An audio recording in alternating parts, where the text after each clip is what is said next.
5 turunan iblis dan tugas mereka.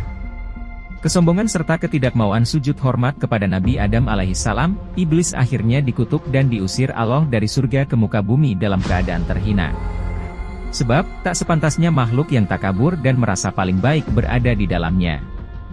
Sebelum diturunkan, iblis mengajukan penangguhan umur kepada Allah hingga hari kiamat. Allah pun mengabulkan permintaannya sebagaimana terekam dalam Al-Quran, sesungguhnya engkau termasuk mereka yang diberi tangguh, Al-A'raf ayat 15. Selain itu, iblis berjanji kepada Allah akan menghalang-halangi manusia dari jalan yang lurus, dari arah mana saja dan dengan cara apa saja. Manusia seringkali tidak sadar akan tipu dayanya, baik pada saat bermaksiat maupun pada saat beribadah. Yang lebih berbahaya lagi adalah tipu dayanya pada saat mereka beribadah. Karena merasa sedang beribadah, mereka tidak menyadari jika dirinya bisa diselewengkan oleh iblis dan keturunannya dari jalan yang benar. Padahal, dengan sangat mudahnya ia menggoda mereka, seperti melalui sifat ria, senang pamer, perasaan lebih baik, tidak ikhlas. Atas dasar itu, penting sekali kita mengetahui iblis dan tipu dayanya. Tujuannya agar kita tetap waspada dari godaan, kedengkian, dan tipu muslihatnya, dimanapun dan dalam keadaan apapun. Hanya saja, dalam menjalankan misinya, iblis tidak sendirian, melainkan dibantu oleh keturunannya, yakni para setan, sebagaimana disebutkan dalam surat Al-Kahfi ayat 50. Patutkah kalian menjadikan dia iblis dan turunannya sebagai pemimpin selainku, sedangkan mereka adalah musuh kalian? Mengutip riwayat Mujahid dalam Muassasatur Risalah menyebutkan bahwa ada 5 setan keturunan iblis. Pertama, setan Zalambur. Dia adalah Syuhib al-Aswaq atau setan penggoda manusia di pasar-pasar. Tujuannya agar mereka berlaku curang, bersumpah palsu, mengelabui pembeli, berperilaku boros atau menghamburkan uang, dan sebagainya.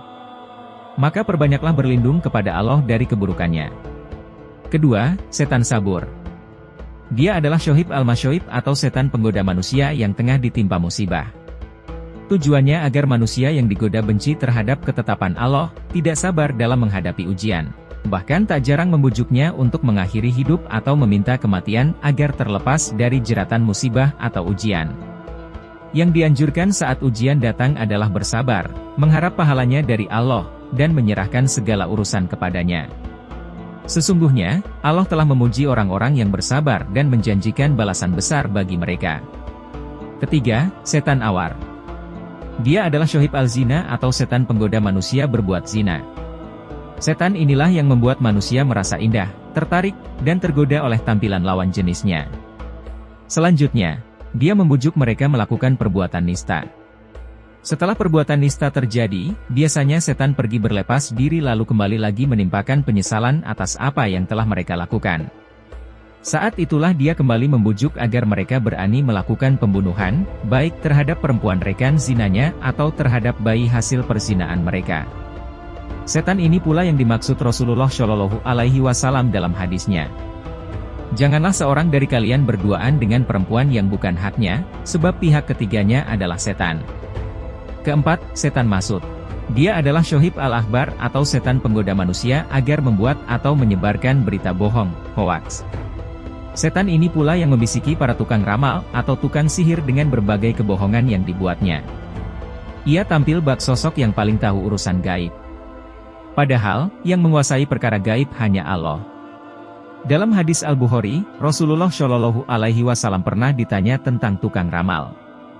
Beliau menjawab, mereka itu tidak tahu apa-apa. Ditanya lagi, mengapa terkadang mereka menyampaikan sesuatu yang benar kepada kami? Beliau membantah, berita yang diterima dari jin, setan, itu mungkin saja ada yang benar. Namun, setelah dicampuri dengan 100 kebohongan, orang yang percaya atau membenarkan apa kata tukang ramal, oleh Rasulullah Shallallahu Alaihi Wasallam dinyatakan sebagai orang yang kufur terhadap apa yang diturunkan kepada dirinya. Bahkan, dalam hadis lain diancam dengan tidak diterima sholat selama 40 hari. Kelima, setan Dasim. Dia adalah Syuhib al-Buyut atau setan penggoda di rumah.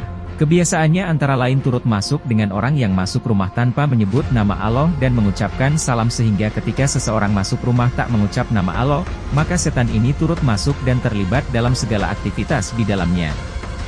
Demikianlah keturunan iblis dan tipu dayanya, sebagaimana yang disampaikan oleh Mujahid. Semoga uraian ini kian meningkatkan kewaspadaan kita semua dari segala bentuk tipu daya dan godaan setan.